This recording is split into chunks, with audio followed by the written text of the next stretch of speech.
So without wasting time, Simon, can you please tell us a little bit about yourself, and then we begin our program today. Okay, so my name, as it states there, I'm Simon Eko Eduama. I am a currently an engineering manager. I have close to 15 years of IT experience in various fields and various aspects of IT. Um, I don't know if you want me to dive into education and all of that. Please, let's go as far as when people identify and know who you are. Okay. So I have a couple of degrees in IT. I do have a master's and a PhD in IT. Um, I have also a master's in business management. My bachelor's was actually not IT related. I have a bachelor's in physics. So physics, and then switched to IT, did a master's in IT and a PhD in IT.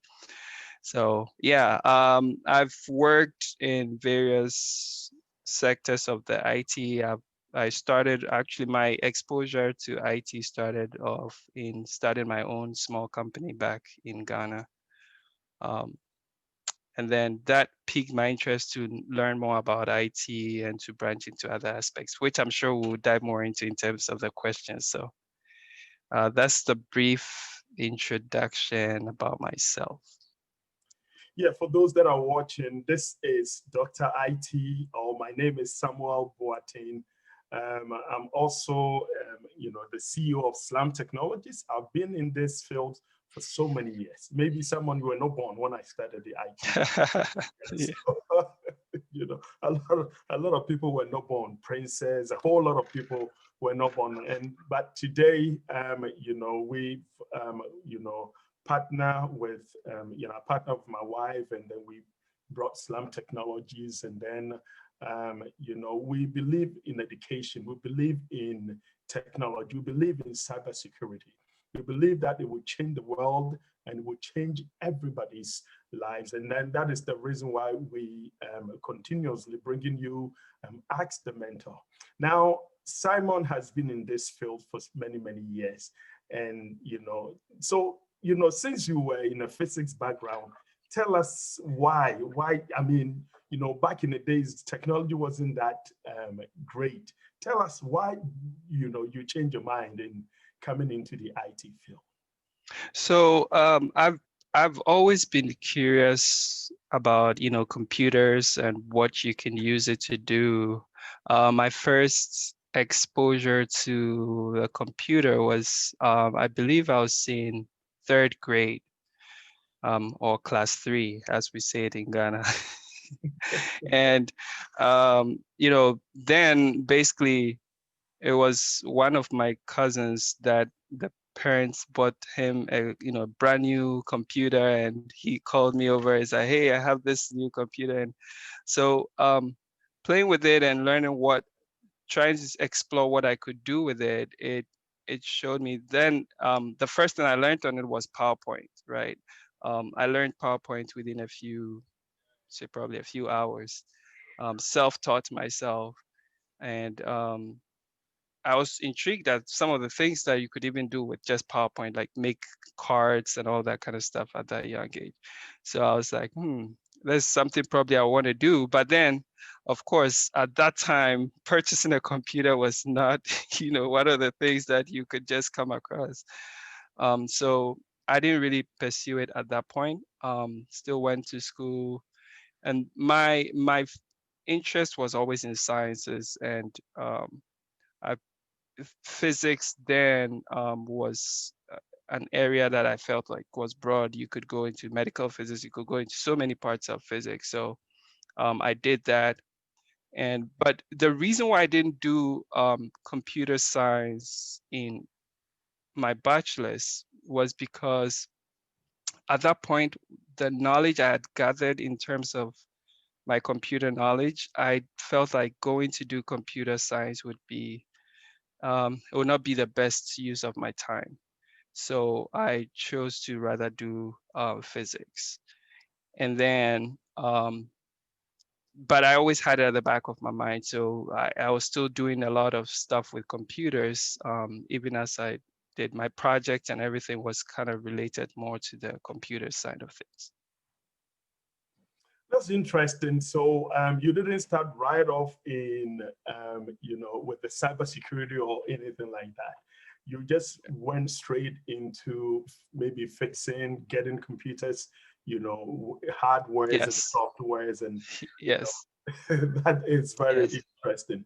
So, what made you choose, going into, computer hardwares and softwares? And today you are, when we're talking about the cybersecurity experts, you are one of them. So tell us how, the reason why you chose the cybersecurity area. Okay. So, as I said, in my undergrad, I was more focused on more of the hardware, as you mentioned. My small business I started was more in supply of computers to companies, setting up computers, installing, setting up networks for their small offices and all of that. And I mean, those in that field will tell you it is a laborious job. It takes, you put in a lot of energy to get it, especially when you're doing a networking, back in Ghana when the buildings are, concrete and stuff. So you're doing your duct work and all that. It's not that easy.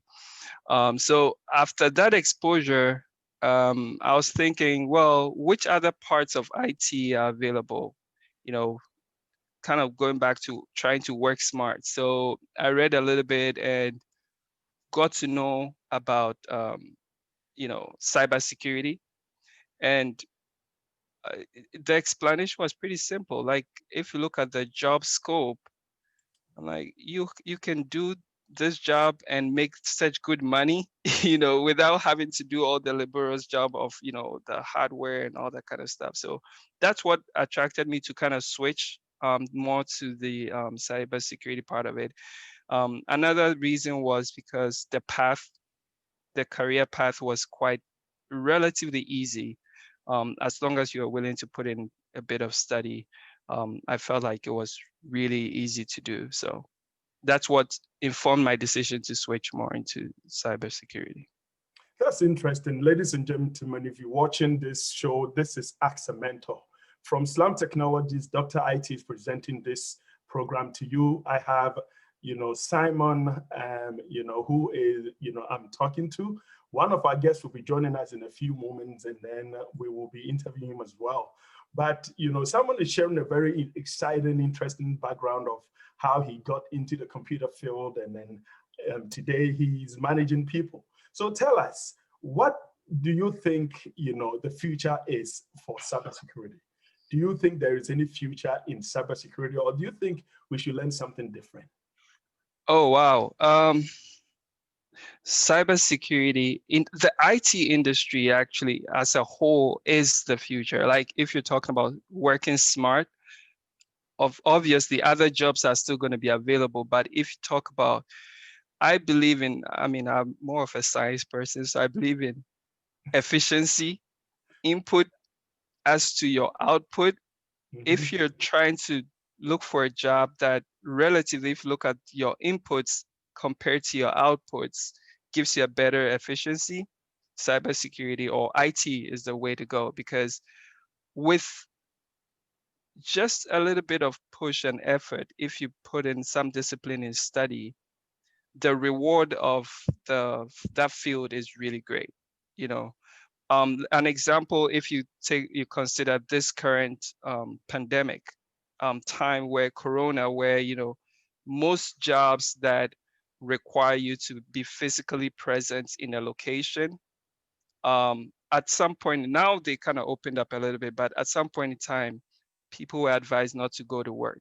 And you know how it is. If you're not going to work, you're not getting a paycheck.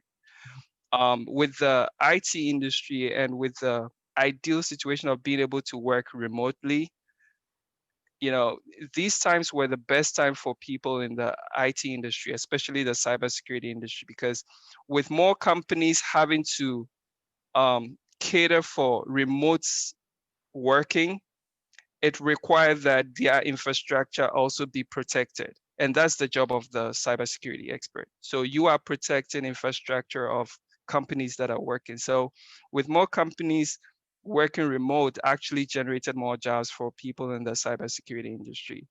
So yeah, and it's only gonna, more companies are seeing the benefits of working home. So there are going to be more remote jobs, and that would automatically also exponentially impact the cybersecurity field. That is very interesting. So, cybersecurity field is growing, is increasingly growing every day because of Internet of Things, because of the IoT devices that are coming up into this field, right? So the field is exponentially growing very, very fast. And that is the reason why companies need more people. I was reading Forbes, and what they said is that they said the next 50 years, the technology world is going to suffer a big loss because of a lot of technologies that are coming up, right? And we are nowhere close to filling this gap of cyber jobs and all of them, right? And so you realize that people will be moving into this direction for, between now and so many years to come. And Mhm. so if you are watching this, you are watching Slamm Technologies, ask a mentor. And we have Simon, who is giving us, some, insight about this particular field. So, let me ask, there are so many, you've been doing a lot of things, something like, you've been managing people. So, Mhm. first of all, before we talk about things like certifications that are required in the field and other things, tell me one thing that as a manager you expect from from people that are applying jobs when you are doing an interview. Definitely, as far as interviews go, you are looking for someone who, um, this might sound weird, but we are actually looking for people who are confident in communicating what they know, right? In an interview setting, you have a very short time to inform me as a hiring manager whether you are right for the job or not. And it has a lot to do with your confidence. Um, from our background and where we come from, we sometimes are a bit timid in our communication. We know the stuff, but being able to express it is sometimes our problem. So, but in the field of, or in most fields, when we are looking for people to hire, we are looking for people who are able to express themselves clearly and, uh, able to speak about what they know, basically. That's very good. Now, as we are talking about, what people should bring on board, tell me, what kind of certifications do you have, and what are you doing now? Oh, okay. Certification. I'll just mention a few. So I do have the basics, which I mean is very important for anyone looking to join the cybersecurity field, which is the Security Plus. It's very important that you have your Security Plus. Prior to that, I had my Network Plus certification. These are CompTIA certifications, just to clarify.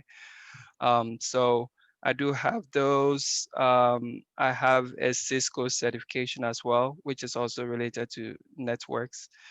And then I do have a few certifications in which is a little bit away from the cybersecurity, but more in the cloud space. So I do have a solution architect certificate. I have a professional certificate. I have the special security specialty certificate. So these certifications are all things that enable me to do my job. So basically, I took my certifications to help me be able to do or prove that I can do the jobs that I was going after. Yeah, I received a message from Michael that says, you are right, bro, when you were talking about the interviews. And so he said you should know your staff. And that is one of the key words that Simon Yes. mentioned. So you need to know your staff. Now, as we are Yes. talking, Simon, we have Dennis here. Dennis, welcome to Yes. Slamm Technology Accidental, right? You've been in, hiding for somewhere. We don't know who we're looking for you everywhere. And so I welcome you to the forum. Dennis is one of the people we're going to be talking to, between him and Simon. So we will be, we'll be diving a little deeper as we're talking to both of them. So I'll put Simon on hold for a moment and I'll go to Dennis. Dennis, can you tell me, give a little history, brief history about yourself and how you get here? Okay. Good evening, everyone. Good evening, Doc. Before I go, and my apologies for being a few minutes late. Something came up, and I hope you all forgive me. So my name is Dennis. I'm Dennis Adumkwashi. I'm currently working as a cybersecurity analyst with one of the banks over here, and so my journey has been a little bit of. It's been slightly unconventional because I didn't actually start out doing anything IT. I didn't start out doing anything even in cyber. I actually trained in aerospace engineering back in Ghana. Graduated sometime in 2016, but I mean, lack of opportunity, Ghana didn't have anything to do with aerospace back then. Sometimes I think about it, I even wonder why I went into it in the first place. But I mean, I think all things work together for good. So back then I was just, looking at what I was going to do. And then I met Doc, one of his trips to Ghana. And I mean, it just caught my eye, like just go out and try out this and let's see how it goes. So I got into it. I started looking in. So, I mean, I went in with almost no knowledge at all. So I had to go through A+, had to go through network and had to build up all the fundamentals. And went into Security Plus as well. So I was fortunate enough to be able to move to the United States back last year, like sometime in November last year. So I had actually made out some plans. I didn't want to, I just wanted to hit the ground and run. And I just wanted to come in and then, because I knew what I wanted to do, I got it into cyber back in Ghana. So it was more like just a continuation from here. And this was a much bigger industry with much more opportunity for me. So when I got here, I really started out very hard. Started actively looking for jobs, started studying more, started taking some certifications, and God being so good, in just a few months since I got here, I've landed a couple of roles, I've done a couple of jobs. It has been a wonderful experience for me. It has been awesome. I mean, the amount of support that I get from the community, I mean the Slamm community, from the IT community all around, it has been marvelous for me. And I don't really think I could have done it on my own. I just want to say I'm grateful to everybody, and everybody I've spoken to, especially Doc, even Simon. They've been very helpful, and thank you very much. So in a nutshell, that is me. So of course, there's anything that somebody would want to ask, and I'll be delighted to answer it. All right, so let me ask one question here. What course did you take at Slamm? So I basically took the Cybersecurity 1 course. So it is, for those of you who are familiar with Slamm, that is a combination of A+, basically hardware, computer hardware, and also did the fundamentals of networking. So that, it's also a CompTIA exam. So the A+, which is hardware, then Network Plus, and then the Security Plus as well. So it's more like 3 courses in one, where we take you through the fundamentals, because cybersecurity is not really an entry-level IT role. So you need to get all those fundamentals down before you can transition into cybersecurity. So I took the Cybersecurity 1 course at Slamm, just almost like everyone else did. So how long in total, how many weeks or how many days were the course in total, in general, the entire course? Mine was actually like 1 week. Yes, mine was actually quite short. I mean, I had I think 2 to 3 weeks to go through the whole course. It was actually crazy. No, it was like a week, Simon, right? We were in Ghana, and then we took him through like Yeah. A plus, Net plus, and Security plus in a week. Well, Dennis, you didn't talk about your exposure actually started off in Ghana, so you that, didn't mention that part. that is actually correct. I mean, so my first encounter with Slamm was actually with Simon, and it wasn't even in cybersecurity; it was with AWS. So I had the AWS class with Simon Solutions Architect. I mean, I was in the class. I was like, "What have I gotten myself into?" Because I didn't really know what it was about. And then the next week, I did the cybersecurity with Dr. Samuel, and then it started to get a little bit serious. So then they both crashed, and then it was like, so it was actually a crash course. And this was back in Ghana. This was way before I moved, sometime in 2017, I think. 2017. Yeah, this was way back in 2017. I mean, I was going into it, I didn't know it was actually going to be, because I would say back then I was, there wasn't a lot of opportunity. So I was like, okay, let me just give this a shot and see how it goes. And like I said, it's been awesome. I mean, I've never really looked back since, and it's been a great journey. So, I see Zilla was asking certifications, that you do not need Security Plus alone. Now, let me ask you, how many certifications did you take before you step in the field? So I'd actually taken the Security Plus, and then I went in and I took the Certified Ethical Hacker as well. So I had 2 certifications before I got my first job. And can you briefly tell us how many interviews did you do before you get your first job? Okay, so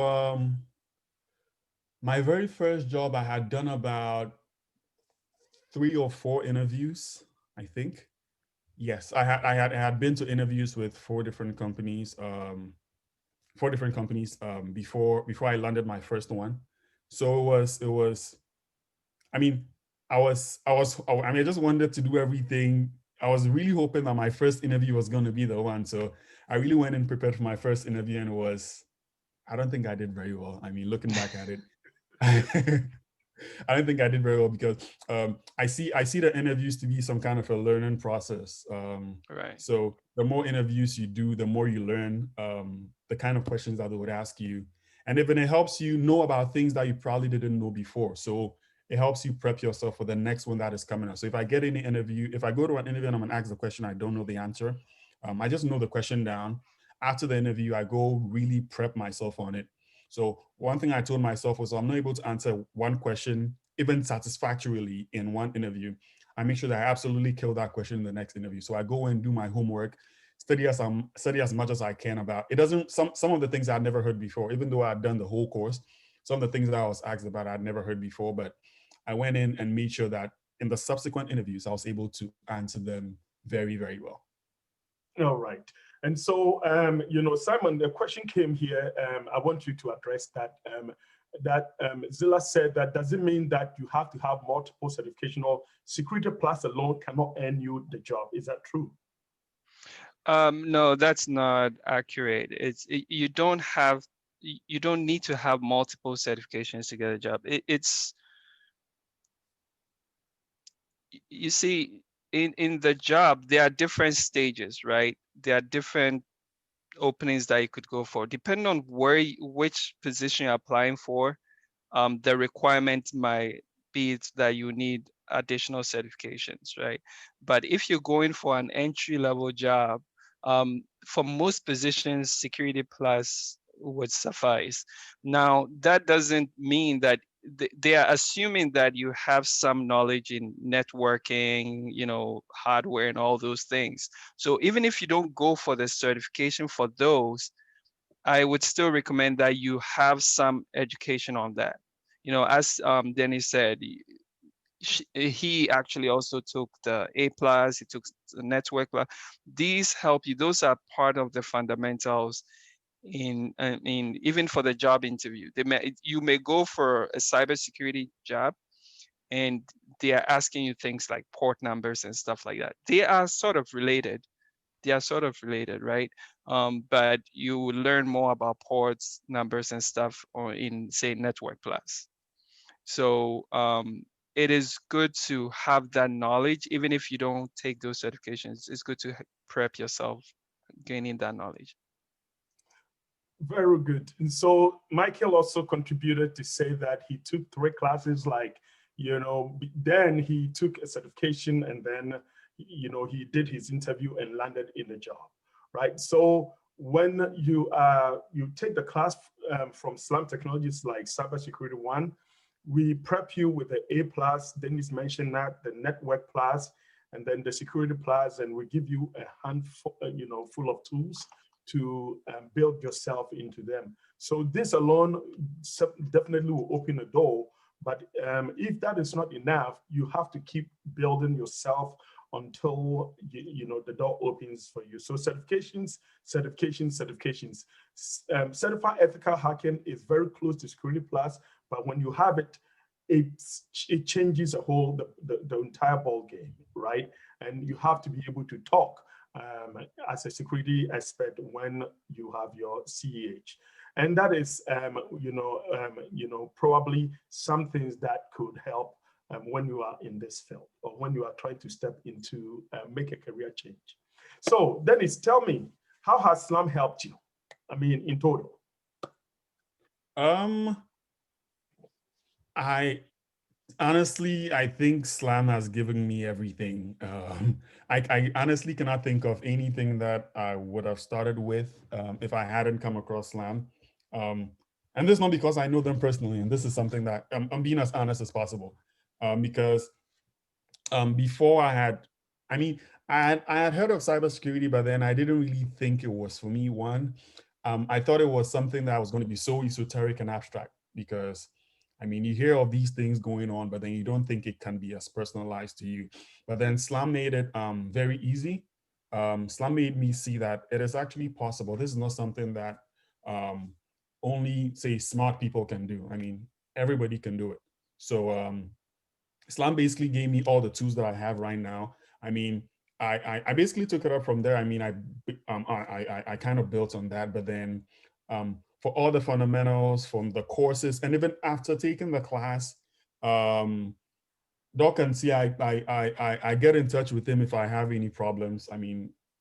Even working on the job, you realize I come across certain things that seem to challenge you a bit. Slamm has always been there for me. So I cannot really think of any time where I needed something and I couldn't pick up a phone and contact anybody at Slamm for assistance. They've all been very helpful. And once again, it's been amazing. I don't really know if you could get that anywhere else. Very good. Thank you so much, Dennis and Simon. Now I'm going to turn the light to Michael. Michael, Hope for Glory. He's one of our, alumni, and he has a radio station. He's been,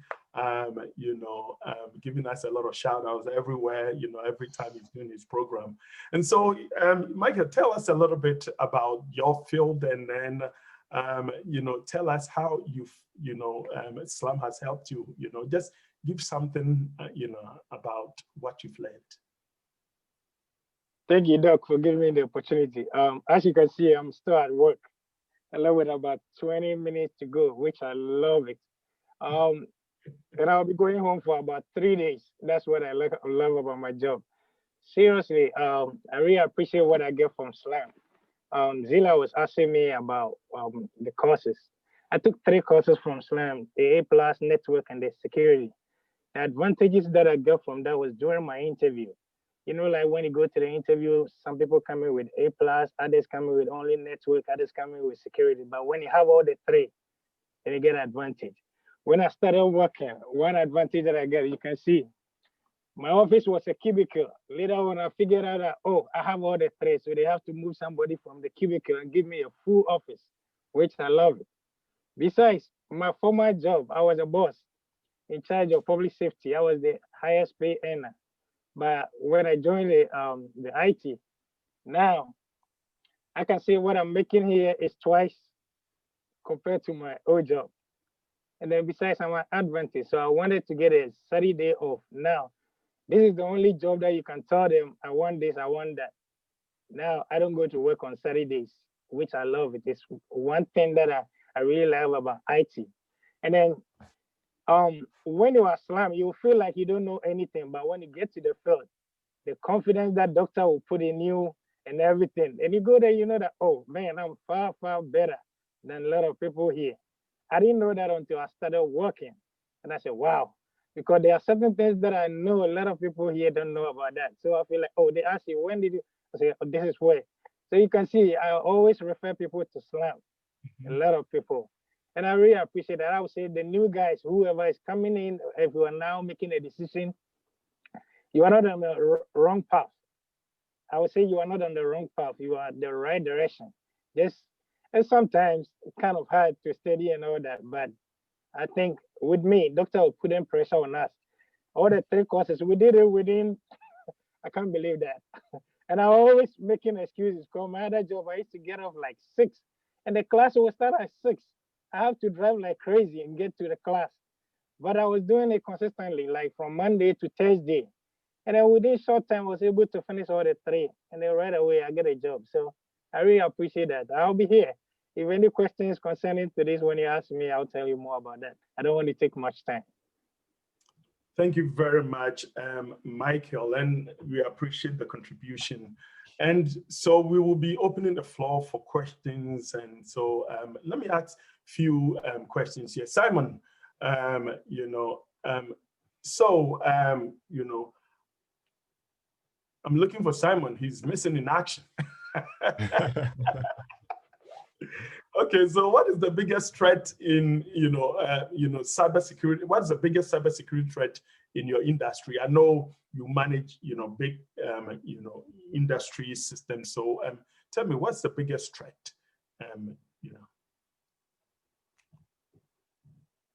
We cannot hear you. You are muted, so please unmute yourself. Oh, sorry about that. I was getting another call come through. Sorry about that. So in the industry I'm in, it's mainly IP, intellectual property, protections that is the biggest concern for us, especially related to countries that I can't really mention, but foreign countries, and their active campaigns to steal intellectual property. So that in the field, in the industry I'm in, that's the biggest challenge. That's wonderful. And, Dennis, tell me, what is the biggest challenge when you are starting a new job when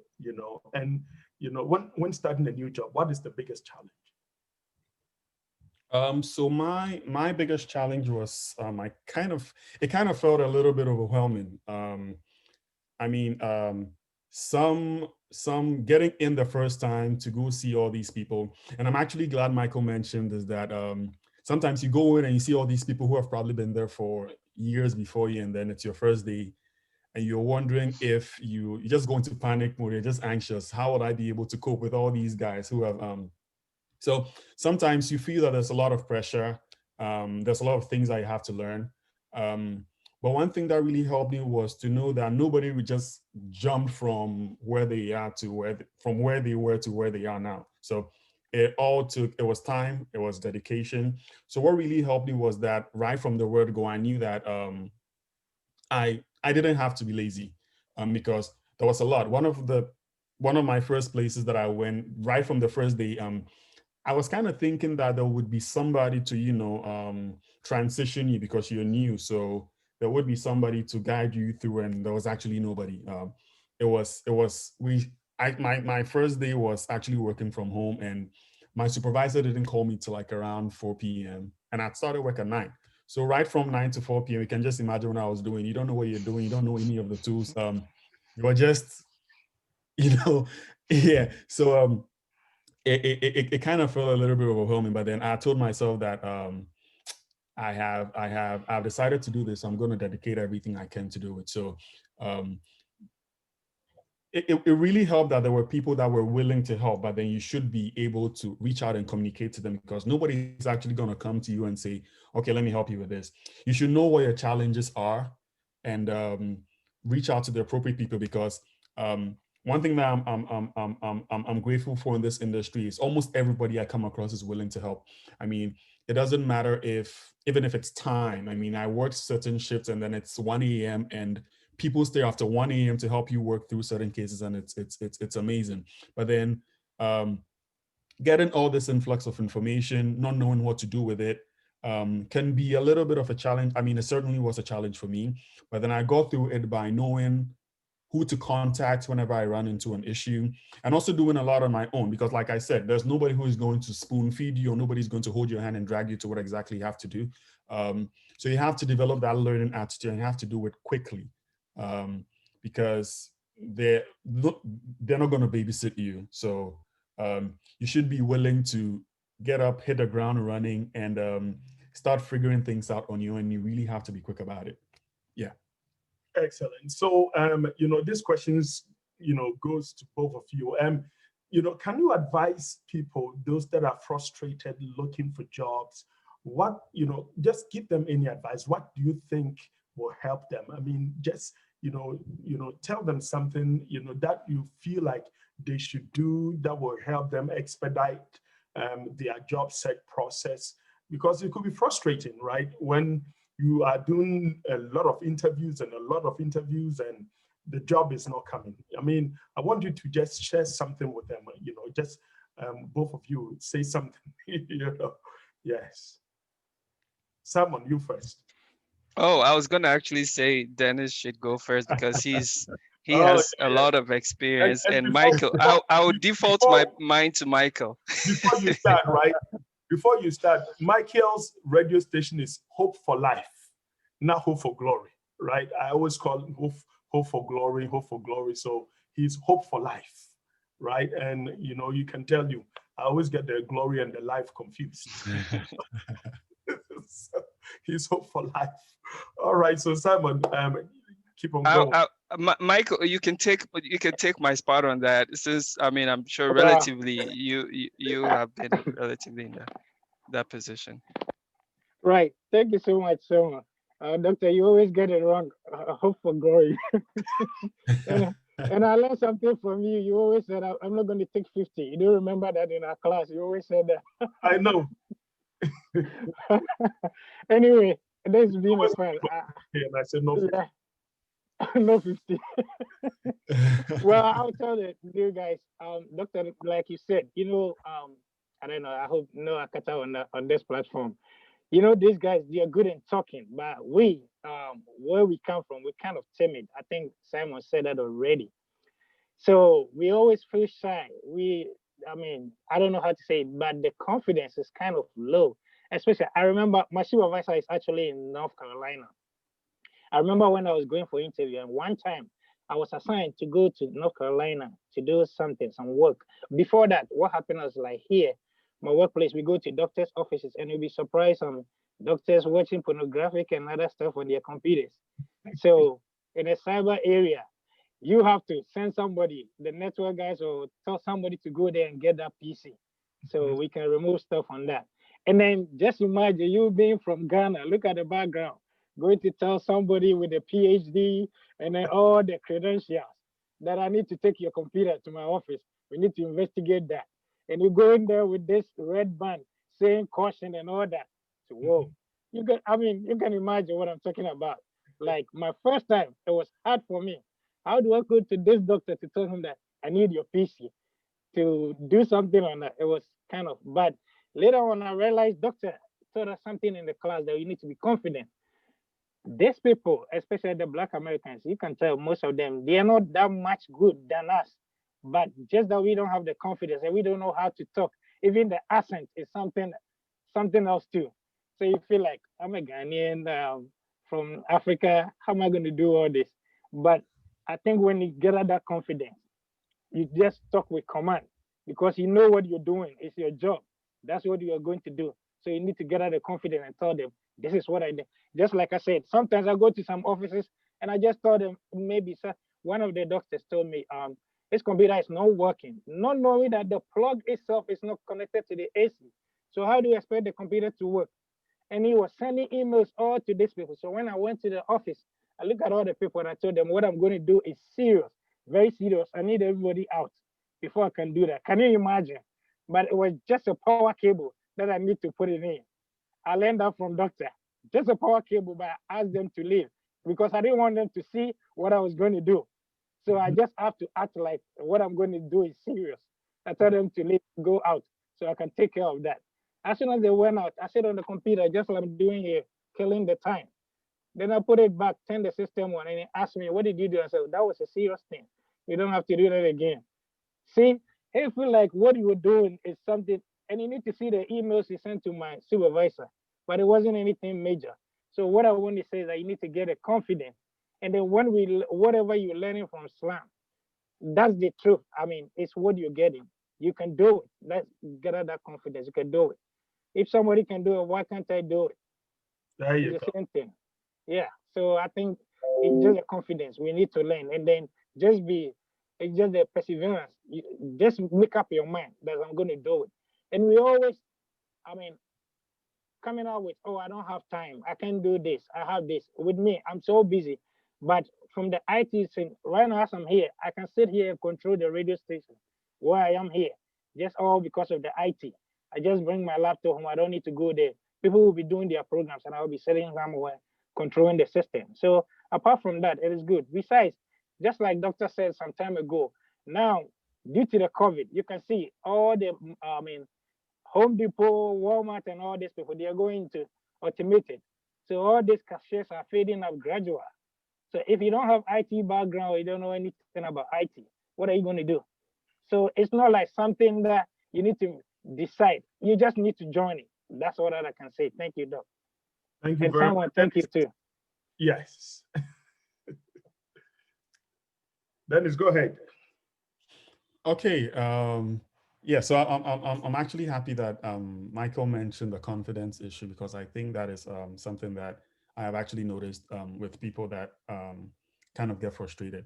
Um, to build on that, I would say that the like I said initially, the interview process is look at it like a learning process. Okay.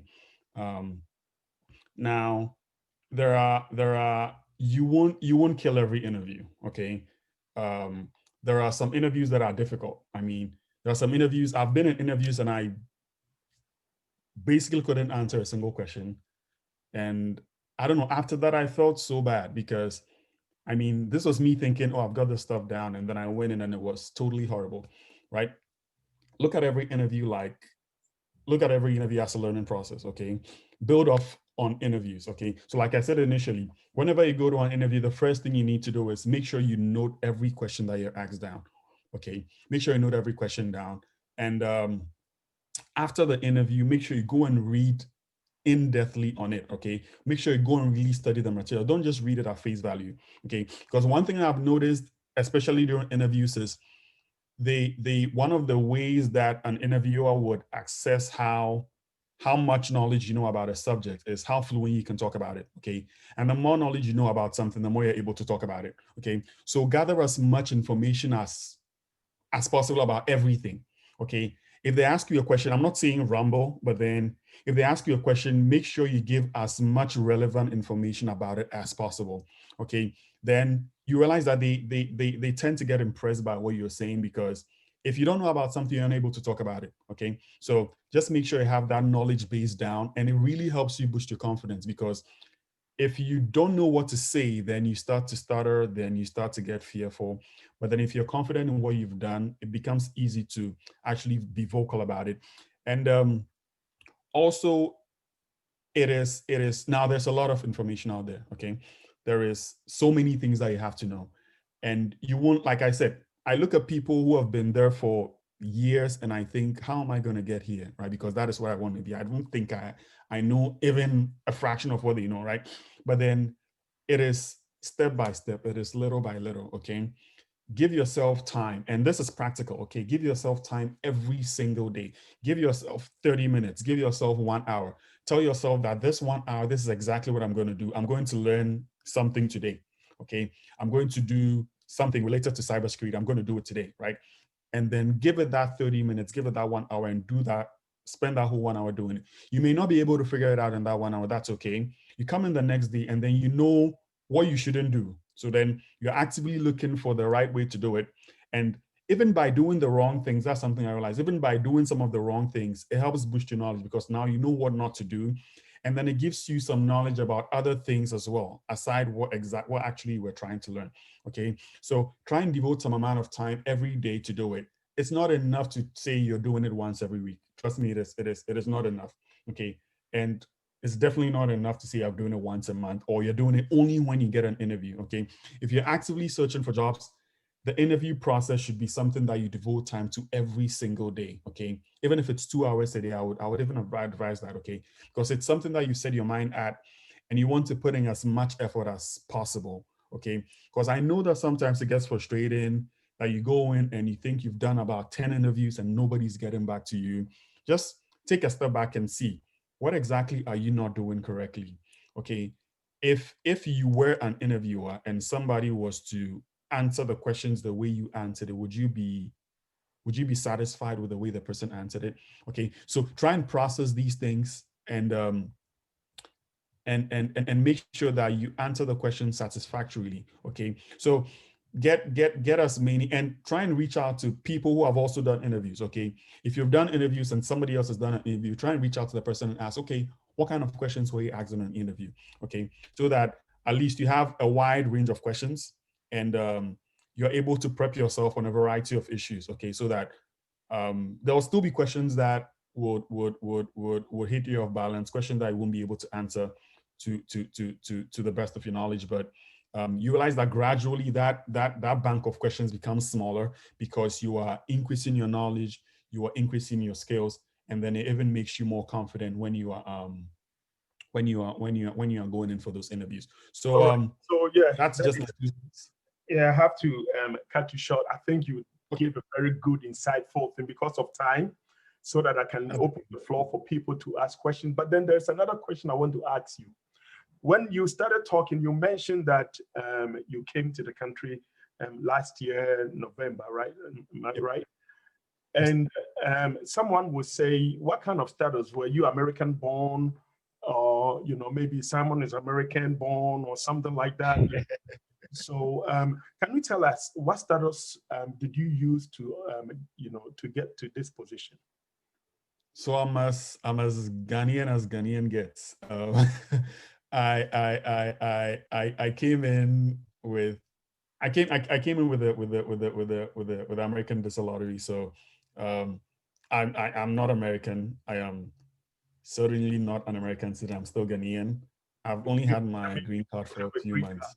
Yes. Yeah. And Simon, were you born in America, or how did you get here?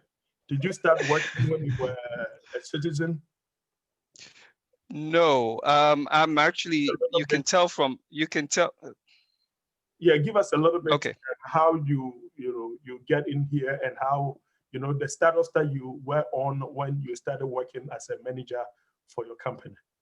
Okay, so you can tell from my accent, I'm as Ghanaian as it gets. Well, technically, I'm Ghanaian. I came to this country on a student visa. I was lucky to get a scholarship into my first master's degree program that I did. So I did come in with an F1 visa. And it's good you asked this question, because when I was in school, honestly, when I came to the United States, I didn't have plans to work here or stay here. I just wanted to get my master's and go back, because I had a pretty good, successful job. My business I was running was pretty good. But during my education, I had the opportunity of the company, the first company I ever worked for in the United States. They came and had a job fair, and a lot of my peers or my classmates who were also Ghanaian or from other countries, a lot of them were like, well, I'm on F1 visa, so I'm not going to go for the job fair because, I mean, they're not going to hire me. I don't have the work authorization to work. But I was like, okay, you know what? I'm just going to go. I want to see what the whole career fair is about, what they do. And I got there, I saw that as soon as I got the career fair, I didn't know they were having interviews. I was like, oh, okay, let me go try out an interview. And I tried out the interview. They liked me very well. Like I was able to express myself very well. So right there, I was given a job offer, and I told them, "Hey, I'm an F1 student. I don't have authorization to work," and Yeah. that's one thing people don't know. If you have the skill set that a company needs, they would go through the H-1B process for you. So right there, they were like, I shouldn't worry about it. They were going to file for me on H-1. So I got in through the H-1 visa. So my F1 status was changed to an H-1 visa. And those who are kind of familiar with the process from H-1, currently I'm not on H-1 visa, of course. I currently have You're American. my citizenship. Um, it does take time, and even from the H1 process, it takes quite a bit of time. And if you don't have the patience, and you listen to people's, oh, H1, this, you may, mess things up for yourself. I stuck with it. The company was treating me well, so I didn't see why I should even change jobs. And it took them some time. Of course, they are filing for you. They are definitely going to make sure that you work for them for a certain period of time. Of But course. I went through that process and eventually had my citizenship. You asked what's document I had when I became a manager. I became a manager a long time ago, and at that time I was on my H1. I was on H1 when I had my first managerial position. And just to piggyback on the whole mentality of, sometimes our timidness, you have to believe that you know stuff. And Ghanaians or Africa, like, we are very, very intelligent people. And you have to believe. If you don't have the confidence is really key. You may know a whole lot of stuff, but if you don't have the confidence that goes with it, you miss out on good jobs. So that you can't, state that enough. Well, thank you so much, Simon and Dennis. I appreciate you sharing your background with us. And I'm going to open the floor. And so, if anybody have a question here, you can probably ask. But the first question is from Emmanuel T. He said that, what do you, as a first timer with no experience, do? I mean, what do you, as a first timer with no experience, with previous experience? I mean, I believe he's talking about, without experience, and you are jumping into the field, what is the expectation? What do what are you going to do? Dennis, you want to go first, or I should go? Okay, Dennis, you can go first. I got clarification. Say, what do you put on your resume? Okay. So Doc, are you going to take that then? Well, I'll give it to you. All right, so let me just chip in a little bit. One thing about the cybersecurity role is that if you read, different books from Forbes, and then they normally encourage you to exaggerate, right? Exaggeration is what you factor on your resume, and so if you've learned something, nobody is going to tell you to put it on your resume because you know what you've done. So you have to factor that, you have to add that to your resume. So you are exaggerating, but you should be able to talk about what is on your resume. And so everything that lands on your resume should be more, you should be able to explain and defend it. And so if they ask you for things like, any networking stuff or maybe any cybersecurity stuff that you've added, or any, if it's risk management or whatever database thing that you've added to your resume, you should be able to defend it. If you're not able to defend, nobody will believe in you that you did it, because you are telling them that you've done this, you've done that, you've done this. And so for your resume, I believe what your understanding on the concept of that technology is what goes onto the resume. Right. Do you have anything to add, Simon? Okay, I'm on mute. Yes, to expatiate on the whole exaggeration, when Doc is talking about exaggeration, it's not just, saying stuff that you have no knowledge about, but the hands-on experience that, and Slamm does a really good job of giving you hands-on training. Those hands-on training that you do, let's say if you're asked about how you do threat hunting, or tell us about a time when you did threat hunting at your job. You don't have that previous, you technically did not really have a job that you did that in, but you've done it in Slamm, right? You should be able to carry that experience and convey it in the form of that you had actually done it in a previous job, because Slamm simulates the environment. If you go to Slamm, their Manassas, office, for instance, they have a world-class SOC, right? Which actually simulates your actual work environment. So when you get that hands-on experience there and you're asked a question about how you did threat hunting in a SOC environment, you should be able to speak about it using that knowledge, right? That knowledge. Don't think, oh yeah, that one I did it, but it was just some class that I was taking. You have to be able to relate that in terms of a prior experience. And that goes back to the whole confidence thing. It's you may think it's a small exposure you got, but you should be able to amplify that experience, right? Because it's all about selling yourself, being confident. If you know it, why not? It doesn't matter if you did it in a job or you did it in a lab. It's the same thing. Threat hunting is threat hunting. So if they ask you about Splunk, the tools you've used and stuff like that, speak confidently if you've had some hands-on even in the lab. Just translate that to your the story you're telling about your prior experience.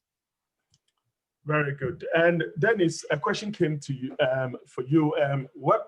You mentioned that on the first day that your supervisor called at 4 p.m., you didn't know what to do. And someone is asking, so did you seek help from colleague, or what did you do? It was your first day at work. And so what did you do?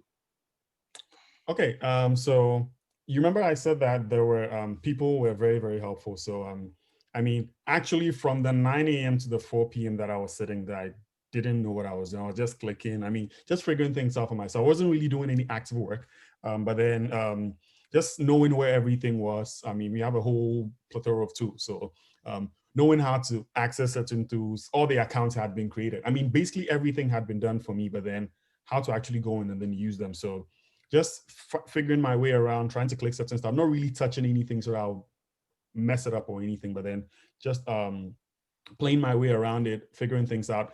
And then when my supervisor called me at 4 p.m., he gave me a list of things to do. So then they had actually prepared some kind of a plan of tasks that you have to complete. And like I said, nobody's going to babysit you or walk you through all those tasks. So how do you go through them? How do you identify them? So I would say it was a little bit of trial and error, doing certain things, see what works, see what doesn't work, and also doing a lot of Googling. I mean, can't really thank Google enough because everything is, trust me, everything that you want to know is on Google.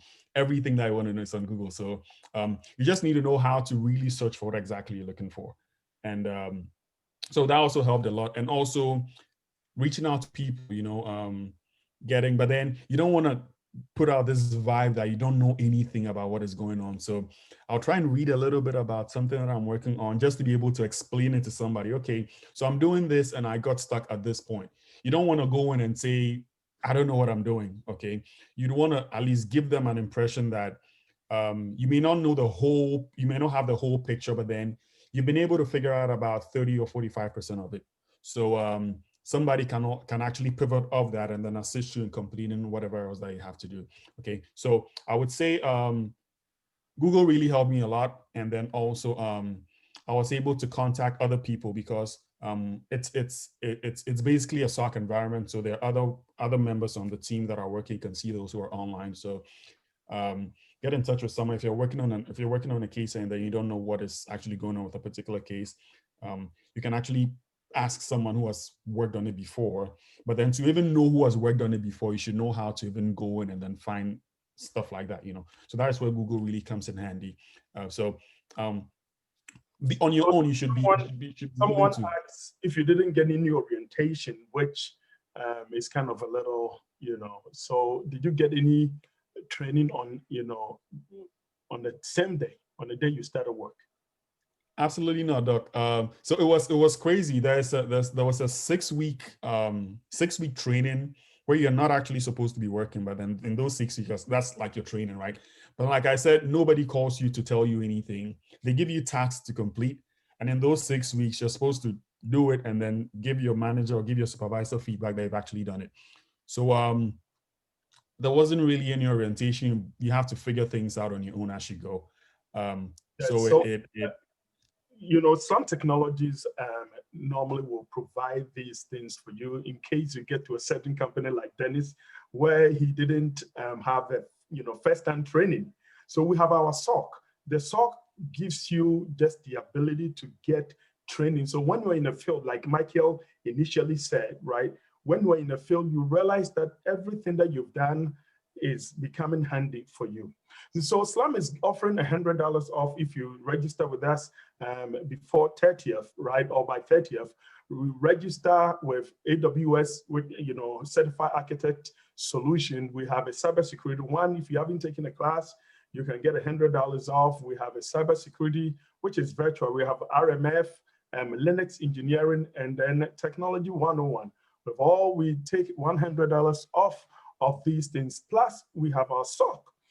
The SOC is, becoming very handy. You can log in virtually everywhere you are. You can do the work, that Dennis went through. And so Slamm will offer you the training in the first hand, just call the office, 571-379-8933. 571-379-8933, and you will get all the information that you need.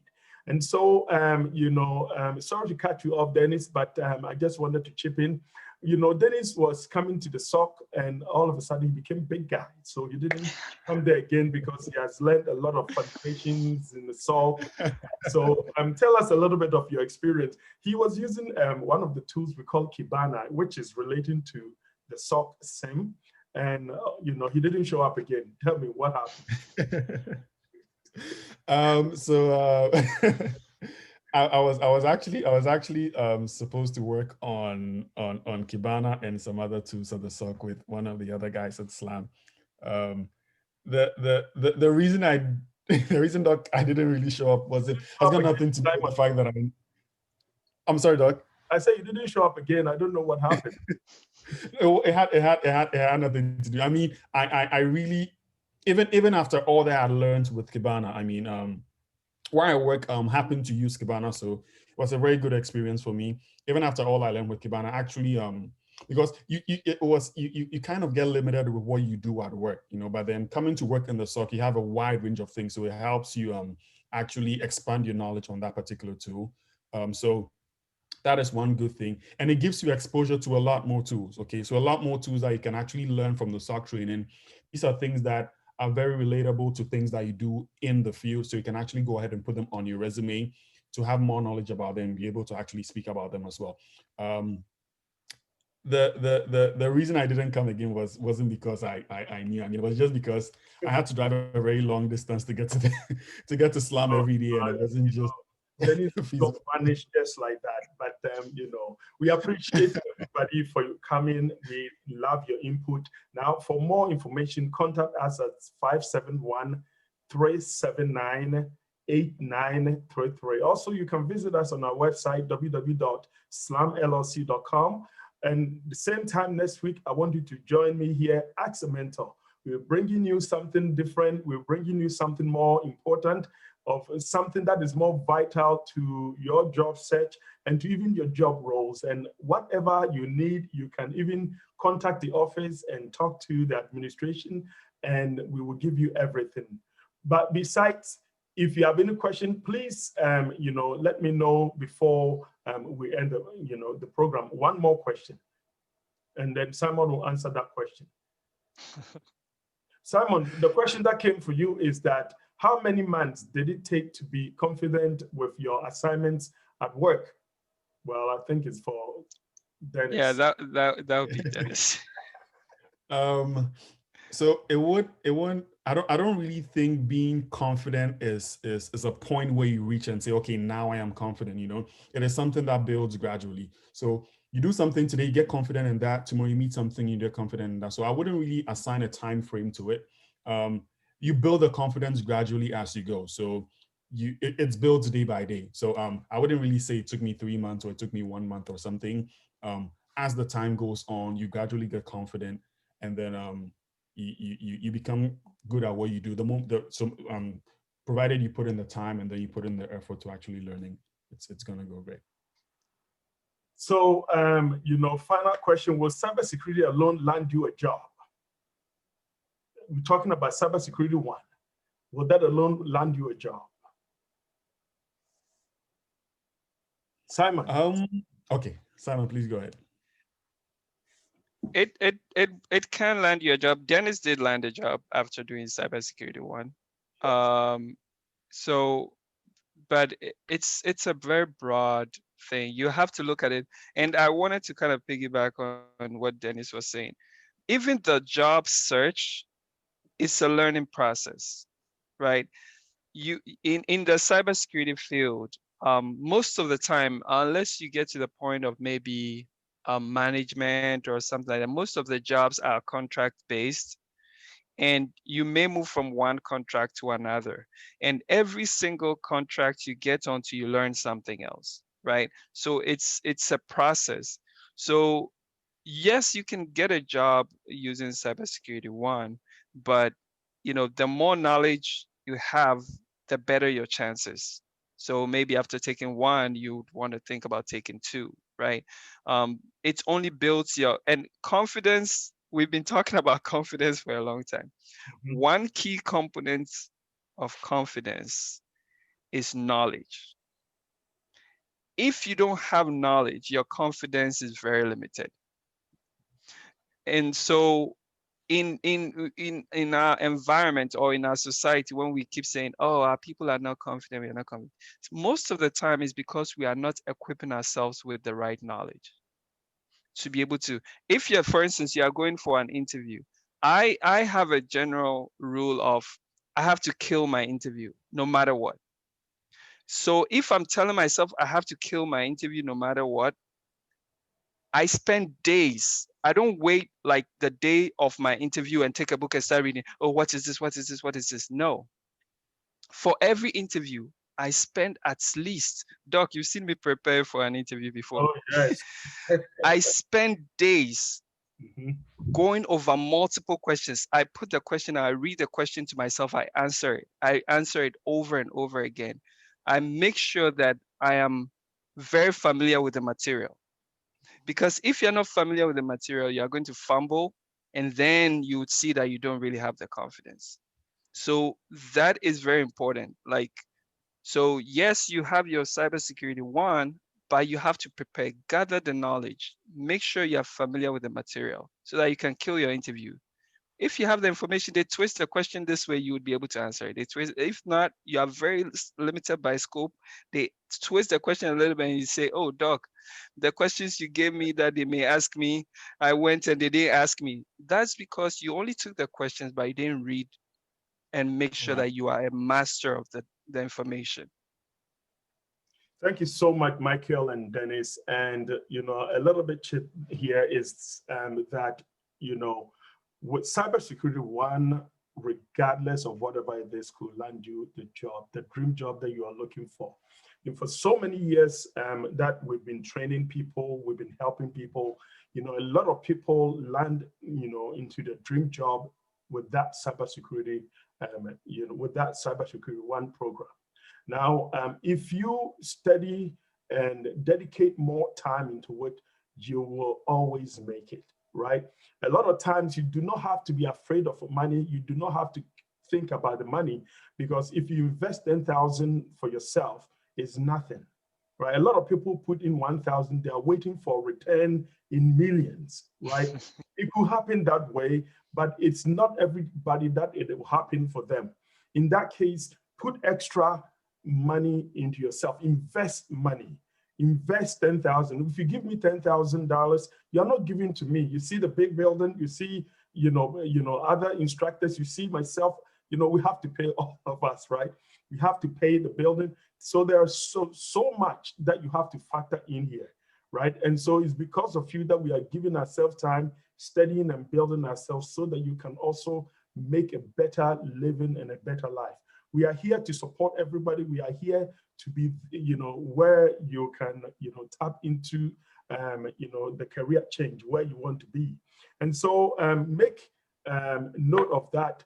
Put in money, put in time, because with time and dedication and money, you will make it, right? If you don't put in time and you don't put in money and you don't put in, you don't dedicate much of your life to it, trust me, it becomes a little difficult. Then maybe, God will have to come from heaven to, do his own thing on your behalf, right? So just do it that way, push yourself and just, embrace the change that will come to you. And remember, cybersecurity money is good, right? When you are making the sales figures, when you are making the 80, 90K stuff, it's good because you are sitting at one place enjoying all the benefits, right? And that is what is good about cybersecurity. You don't have to kill yourself. You don't have to deal with stressful customers. You are dealing with stressful computers. That's it, right? But thank you so much, Simon. Thank you, Dennis. Thank you, Michael. And thanks everybody for joining and tuning in today. Once again, if you want to, follow us, you can tune in the same time next week. Visit us on Facebook, and then also join us at the same time next week, 7 p.m. Ask a Mentor, and we will be here for you. Thank you for choosing Slamm Technologies. We hope this has been informative to you, and I thank you for joining.